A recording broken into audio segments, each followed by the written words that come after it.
नमस्कार, मैं हूं आयुषी द्विवेदी और आप देख रहे हैं ऑनर भारत। श्रद्धा मर्डर केस से जुड़ी कई अहम बातें सामने आती जा रही है और पुलिस भी आफताब की गिरफ्तारी के बाद से ही लगातार अहम सबूत जुटाने की कोशिश कर रही है, जिससे केस में कुछ क्लैरिटी आ सके और चीजें साफ हो सके। वहीं पुलिस आफताब को लेकर जंगल गई, जहां पुलिस और एफएसएल की टीम ने जंगल से कई हड्डियां भी बरामद की हैं। हालांकि अभी तक ये साफ नहीं हो पाया है कि ये हड्डियां किसी इंसान की है या जानवर की। वहीं इसमें एक बड़ा सवाल ये निकल करके आ रहा है कि अगर बरामद सैंपल का डीएनए श्रद्धा के परिवार से मैच नहीं हो पाया तो पुलिस के लिए और भी बड़ी चुनौती खड़ी हो जाएगी कि आखिर श्रद्धा है कहां।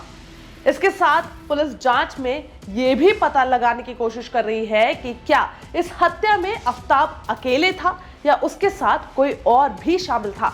बता दें कि इस मामले में फिलहाल एफएसएल को भी हड्डियां मिली हैं और कुछ पुलिस को भी। एफएसएल के डायरेक्टर ने बोला है कि अभी तक उनको क्राइम सीन के हेड ने जंगलों और नालों से कई सैंपल्स बरामद करके दिए हैं।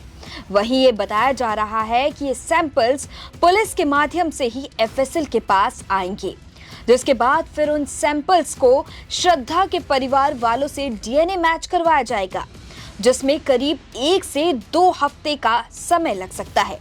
हालांकि ये प्रक्रिया तभी शुरू होगी जब एफएसएल पर भी सैंपल्स नहीं आ जाते, जिसके बाद ये बात साफ हो पाएगी कि ये हड्डियां वाकई श्रद्धा की हैं या नहीं।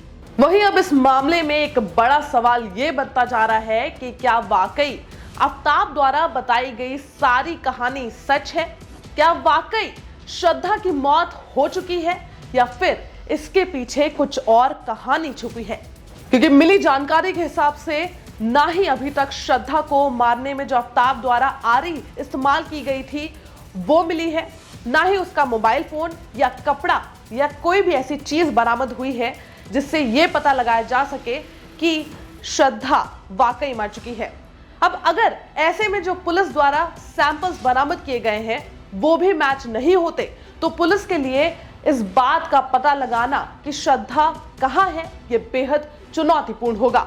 पुलिस को अभी तक जो भी चीजें बरामद हुई हैं उसमें ये अभी तक साफ नहीं हुआ है कि ये श्रद्धा की मौत वाकई हुई है या नहीं। हालांकि आफताब के हिसाब से उसने श्रद्धा का मुंह दबाया और उसके बाद उसके ऊपर बैठकर उसका गला घोट दिया और बाद में उसकी हत्या भी कर दी। और अगले दिन बाद में वो आरी लेकर आया और फिर उसने श्रद्धा के शव के टुकड़े किए और काटने के बाद वो उन्हें ठिकाने लगाने लगा और धीरे धीरे करके 1 से 1.5 महीने का समय लगाया उसने और श्रद्धा के शव को ठिकाने जंगल में लगाया। दूसरी तरफ आफताब ने जो जानकारी पुलिस को दी उसके हिसाब से पुलिस को उसके किचन से कुछ ब्लड के सैंपल्स बरामद हुए हैं, लेकिन इस बात की भी पुष्टि तभी हो पाएगी जब इसका डीएनए बरामद हुई हड्डियों और उनके परिवार वालों से मैच हो पाएगा।